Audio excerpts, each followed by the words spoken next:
अस्सलाम वालेकुम वरहमतुल्लाहि वबरकातुहू। और आज हम पढ़ेंगे सूरह निसा का रुकू नंबर 22। अऊज़ु बिल्लाहि मिनश शैतानिर रजीम बिस्मिल्लाहिर रहमानिर रहीम। यसअलुका अहलुल किताबि अन तुनज़्ज़िल अलैहिम किताबम मिनस समाइ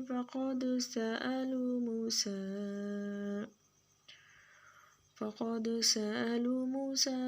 أكبر من ذلك فقالوا أرنا الله جهرة فأخذتهم الصاعقة بظلمهم ثم اتخذوا العجل من بعد ما جاءتهم البينات فعفونا عن ذلك وآتينا موسى سلطانا مبينا ورفعنا فوقهم الطور بميثاقهم وقلنا لهم ادخلوا الباب سجدا وقلنا لهم لا تعدوا في السبت فأخذنا منهم ميثاقا غليظا فبما نقضهم ميثاقهم وكفرهم بآيات الله وقتلهم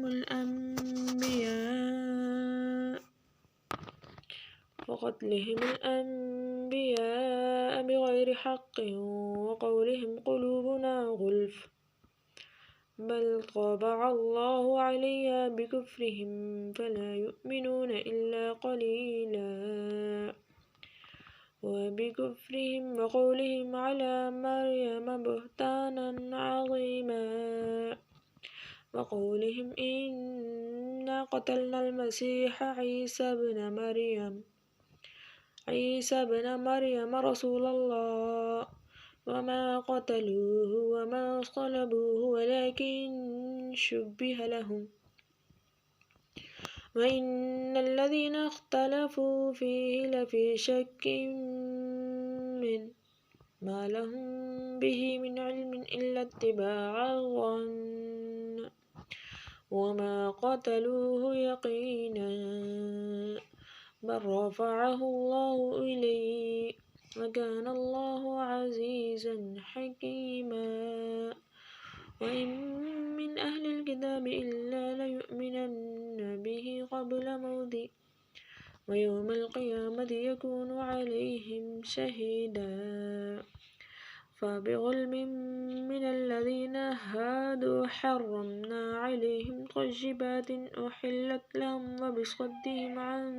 سبيل الله كثيرا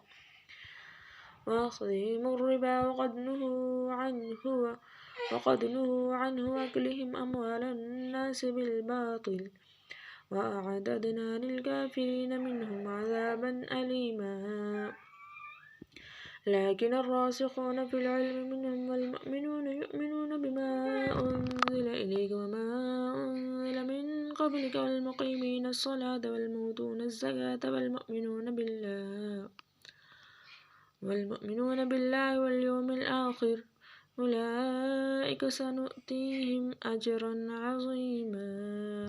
صدق الله العظيم.